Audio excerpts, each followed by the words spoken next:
Чем измерить значение прожитых лет? Какими событиями и людьми, которые прочно вошли в твою жизнь? Лидия Александровна Фотьева – наш современник. И не только потому, что живет и работает рядом с нами, но и потому, что многое сделано для настоящего в героическом прошлом.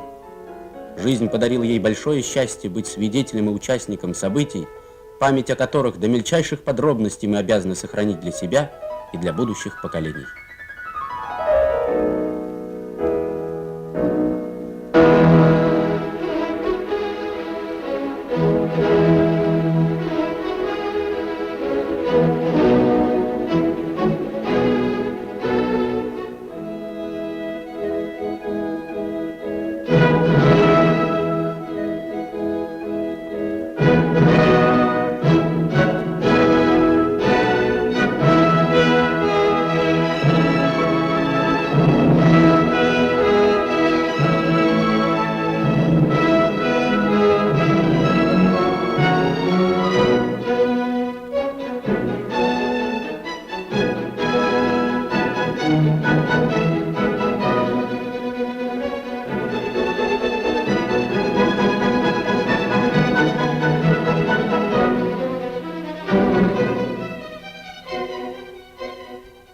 В первые годы советской власти Лидия Александровна Фотьева, секретарь Совета народных комиссаров, секретарь Владимира Ильича Ленина.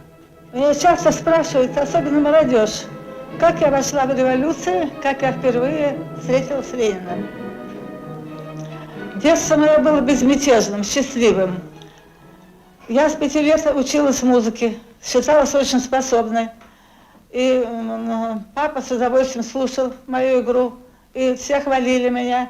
И так в семье считалось, что мое будущее в музыке.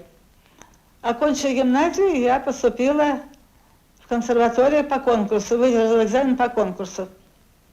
Это было для меня событие очень большое. Я очень любила музыку. Жила я в консерваторских квартирах, это близко от консерватории в Газетном переулке, общежитие для учениц консерватории. Там были и певицы, и скрипачки, и пианистки. Я подружилась с Ольгой Виноградовой. Это была моя закадычная подруга в течение очень долгих лет. На 2-й год обучения в консерватории мы с Ольгой стали все яснее понимать, что одной музыки недостаточно, что она не может дать нам то удовлетворение, которое мы искали, не может ответить на все запросы, которые у нас возникали. Этому способствовало много влияния товарищей брата, студента, в котором мы встречались в чтении радикальной литературы. Читая Писарева, я прочитала следующие его слова, которые меня глубоко взволновали. Общество, которое, имея хотя бы одного неграмотного, занимается искусством, похоже на дикаря, который ходит голым и носит золотые браслеты на руках. Это, можно сказать, было последней каплей, которая решила наше желание оставить консерваторию и поступить на курсы. В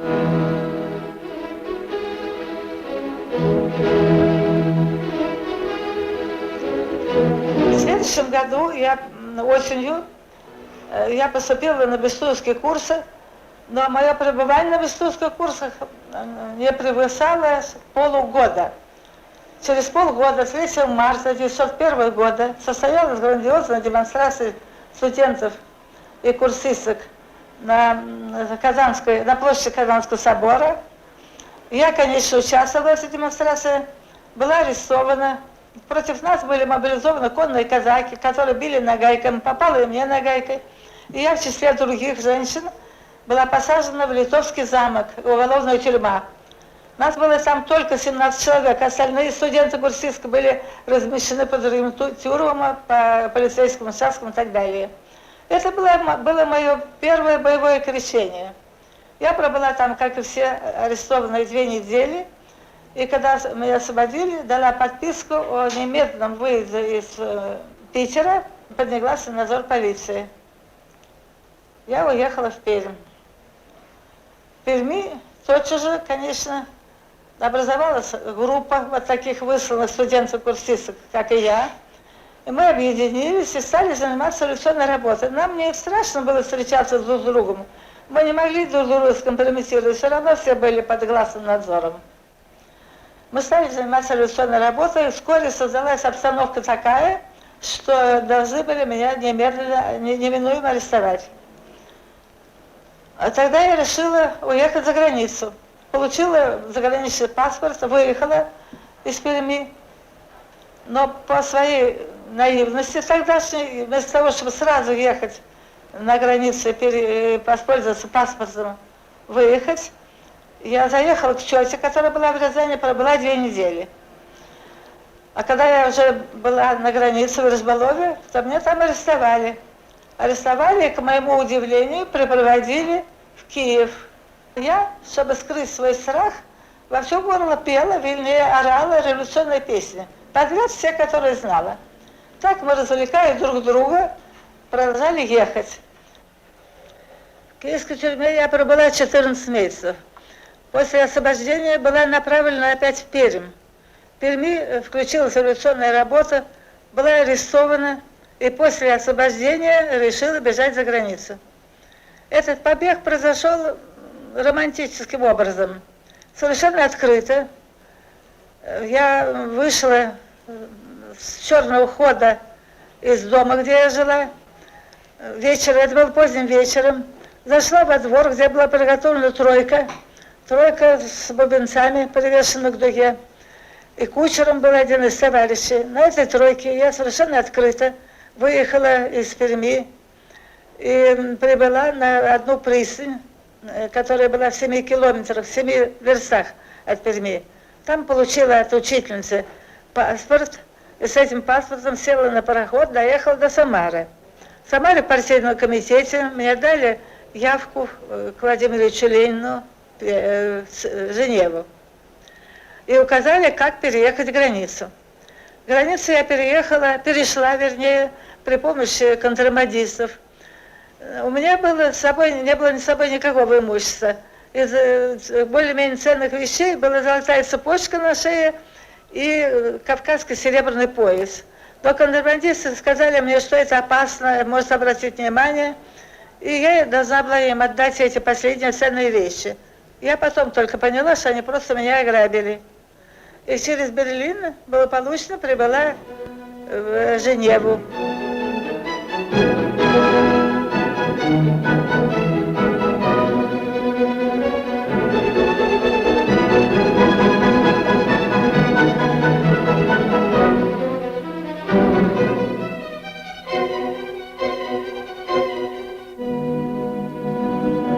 В это время в политэмигрантской колонии в Женеве шла острая борьба большевиков с меньшевиками за созыв Третьего съезда. Обстановка была исключительно напряженная. В это время Владимира Ильича еще не было в Женеве. Он отдыхал в горах. Мои симпатии, скорее инстинктивно, чем по полному разумению, были на стороне большевиков. И я сразу вошла в их среду. Когда приехал Владимир Ильич, вскоре произошла моя первая встреча с ним, которая осталась незабываемой. Меня поразила его необыкновенная приветливость и простота, доброжелательное отношение к каждому. Словом, я была полностью очарована духовным обликом Владимира Ильича. Надежда Константиновна также произвела одно самое лучшее впечатление. По ее просьбе я стала помогать ей в переписке с русскими партийными организациями. Это была очень трудоемкая работа, которую Надежда Константиновна вела под руководством Владимира Ильича. Эта работа мне очень нравилась еще тем, что я была всегда в курсе того положения, которое переживали партийные организации в России. Отдыхали мы в столовой Лепешинской, где по вечерам бывали собрания, доклады, просто товарищеская беседа. Там стояла пианино, и устраивались музыкальные вечера. Среди большевиков было немало талантливых музыкантов. Вот Гусев Сергей Иванович, профессиональный революционер. У него был великолепный баритон, от природы поставленный, абсолютный слух. Играл Красиков на скрипке. У него техника была небольшая, он мало учился, но у него был чудесный тон смычка. Это качество, которое дается от природы, его трудно выработать. Припоминаю, как я впервые увидела Красикова.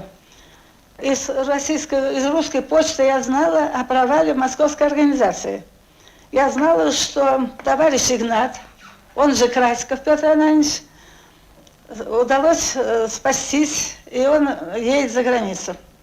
И я увидела его, как он поднимался по лестнице вместе с товарищем Лепешинским. У него в руках был небольшой чемоданчик и скрипка в футляре.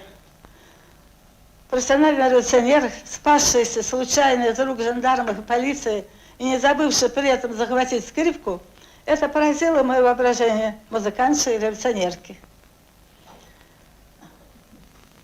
Я аккомпанировала Красикову и Гусеву, но играла сама некоторые пьесы. Владимир Ильич особенно полюбил сонату «Патетик», которую он впервые услыхал от меня. Вот эта соната.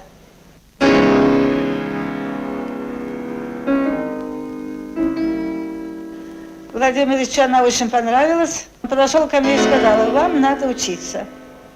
Эти слова меня поразили. Я вспомнила слова Писарева, которые послужили целым поворотом в моей жизни. И вдруг тоже Ленин мне говорит, что вам надо учиться. Но к музыке мне пришлось вернуться лишь лет 10 спустя. Правда, я не бросала музыки, я играла для товарищей, выступала в концертах, давала уроки музыки. Но лишь в 15 году я приняла твердое решение кончить консерваторию, получить диплом. И стала готовиться к сдаче экзамена экстерном. Первый мой экзамен был назначен на 27 февраля 1917 года, то есть на первый день революции. Я советовала товарищам, не бросить ли мне музыку, не бросить ли экзамен, но мне сказали, что этого делать нельзя, что в свободной России понадобятся свободные художники.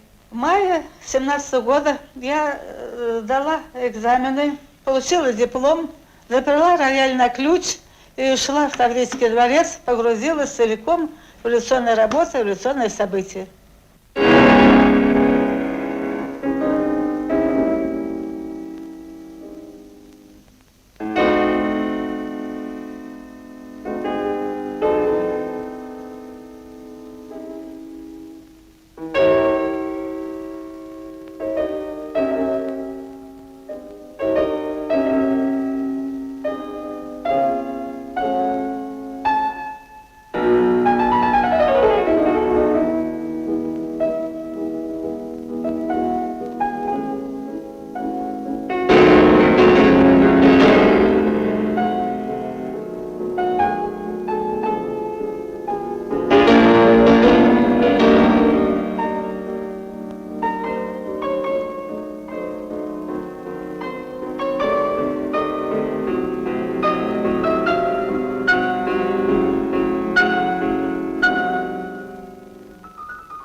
С 12 марта 18 года одновременно с правительством я переехала из Питера в Москву. Там по приглашению управляющего делами Совнаркома Бонч-Бруевича я поступила на работу Совнаркома. С Бонч-Бруевичем я была знакома еще с Женевы. И на протяжении всех лет сохраняла самые лучшие дружеские отношения. Встречалась с ним и у него с другими товарищами по партийной работе. Сначала я работала помощником секретаря. Совнаркома секретарем был Горбунов. Но в августе 18 года Горбунов ушел на другую работу, и по постановлению Совнаркома я была назначена секретарем Совнаркома. И вот начались мои дни постоянного общения с Владимиром Ильичем. Я наблюдала его как руководителя, как человека, его отношение к людям и все другие его лучшие качества, как вождя и как человека. Наш секретариат был очень малочислен, всего несколько человек. Товарищ Глясер, товарищ Володичева, еще некоторые другие товарищи. Причем все мы были секретарями еще не квалифицированными. Мы не знали канцелярской и секретарской работы. Нам приходилось делать открытия, так сказать, открывать Америки, давно уже открытые. Нас учил Владимир Ильич. Он не имел каких-то заранее составленных инструкций, но по каждому случаю конкретному он делал нам указания, поправлял наши ошибки. Наш рабочий день был очень уплотненный. Первое время, первый год или, может быть, 2, приходилось работать с 9 утра и до 3 часов ночи. Обстановка была очень тяжелая. В стране был голод, холод, народное хозяйство разрушено. На 6 интервентов, цепной тиф, контрреволюционные заговоры, террористические акты, борьба с кулачеством деревни. Вся работа Владимира Ильича проходила в исключительно трудной обстановке. Советская власть, казалось, несколько раз висела на волоске. Но Владимир Ильич никогда не унывал, никогда не падал духом. Всегда мы видели его бодрым, жизнерадостным. Хотя работа это требовала полного напряжения всех сил, нервных, физических, умственных. И кроме того, огромное чувство ответственности, которое нес на себя Владимир Ильич. Вот этот стул, за которым я сейчас сижу, тот самый стул, за которым я работала в секретариате Совнаркома. Кстати, сказать, секретариат Совнаркома был в то же время секретарем Владимира Ильича, потому что у него не было личного секретаря. Вообще должности личного секретаря не было. Этот стол был мне подарен, когда я ушла от работы в Совнаркоме. 5 лет я работала под руководством Владимира Ильича. Это были самые счастливые годы моей жизни.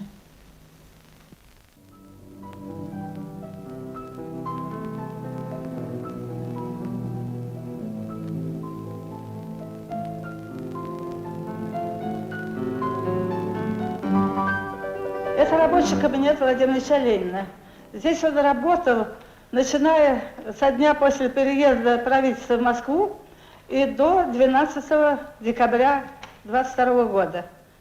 Здесь каждая вещь имеет свое значение и смысл. Ничего нет случайного. Написано в столе необходимые письменные принадлежности, ножницы для разрезания бумаг, гумерабик с носом, как он говорил, небольшой ножичек перламутровый для разрезания книг. Владимир Ильич с удивлением сказал: вчера только попросила, сегодня мне дали.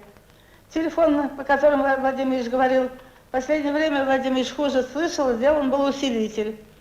Лампочка, которая заменяла звонок телефона, так как резкий звонок уже действовал на нервы Владимиру Ильичу. Свечи. Свечи стояли, потому что наша страна еще была во мгле, электричество часто гасло, приходилось зажигать стеариновые свечи. Календарь, на котором Владимир Ильич делал пометки, отмечал приемы, которые назначал. В этот кабинет стекались желания, мысли, мечты, стремления всех слоев населения нашей огромной Родины, всех трудящихся. Владимир здесь принимал посетителей. Около стола Владимира Ильича стояли этажерки, сделанные не только по его просьбе, но и по его чертежам. Они вращались вокруг своей оси, и Владимир Ильич называл их вертушками. На эти этажерки были собраны справочные материалы. В шкафах, которых здесь 6 в кабинете, была подобрана библиотека Владимира Ильича, около 2000 книг. Вот эти шкафы наполнены марксистской литературой, дальше там справочная литература, не справочная, а словари энциклопедические. С правой стороны 2 шкафа занимали русскую художественную литературу, русские классики.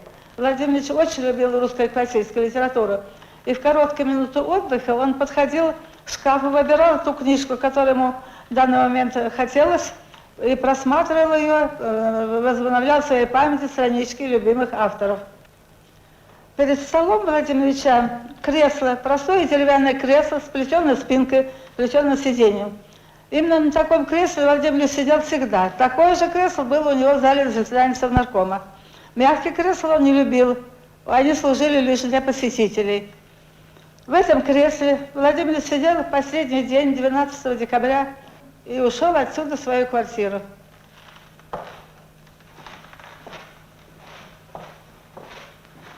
Я не могу без волнения входить в эту комнату. Здесь все напоминает мне последние встречи моей с Владимиром Ильичем, с больным Владимиром Ильичем. Он лежал в этой постели, тяжело больной. Врачи запретили ему всякое общение с работниками, деловые беседы, приемы. Но он не мог примириться с полным отрывом от работы. По его настоятельной просьбе врачи по согласованию с Центральным комитетом партии разрешили ему диктовать то, что он хотел сказать партии и народу. Он воспользовался этим разрешением, добился разрешения, чтобы к нему допускали 2 работников его секретариата, Володичева, помощника секретаря стенографистка, меня. И он продиктовал нам свои последние произведения, те гениальные произведения, которые бесконечно дороги нам, и которые стали политическим завещанием Ленина, партии и народу. В апреле 22 года Владимиру Ильичу была сделана операция по извлечению пули в руке. Предполагали врачи, что эта пуля окисляется и влияет на состояние здоровья Ленина. Но когда эту пулю извлекли, оказалось, что она очень хорошо закапсулировалась и не могла влиять на состояние здоровья Владимира Ильича. Поэтому вторую пулю, которая осталась в области ключицы, не трогали. Но пуля оказалась крест-накрест разрезанной и отравлена ядом курара. Это яд, безусловно, смертельный. Позже Мария Ильинична, вспоминая об этом, писала: нам спас Владимира Ильича безмерно редкий случай. Разрывная пуля не разорвалась, смертельный яд почему-то потерял силу. После операции Владимир Ильич должен был отдохнуть, он уехал в Горки. Мы очень волновались за здоровье Владимира Ильича и скучали без него. И я помню, что я послала такое письмо. Я послала письмо Марии Ильиничне с просьбой, что если она считает возможным по состоянию здоровья, то просила ее передать это письмо Владимиру Ильичу. В письме я писала: Владимир Ильич, пожалуйста, ни о чем не беспокойтесь и не думайте о делах. Мы помним все ваши распоряжения и очень стараемся быть исправными. Когда вы приедете, то в этом сами убедитесь. Мы все страшно рады, что вам лучше, и очень хотим, чтобы вы скорее поправились, а то без вас даже солнышко не светит. Сердечный привет от секретариата.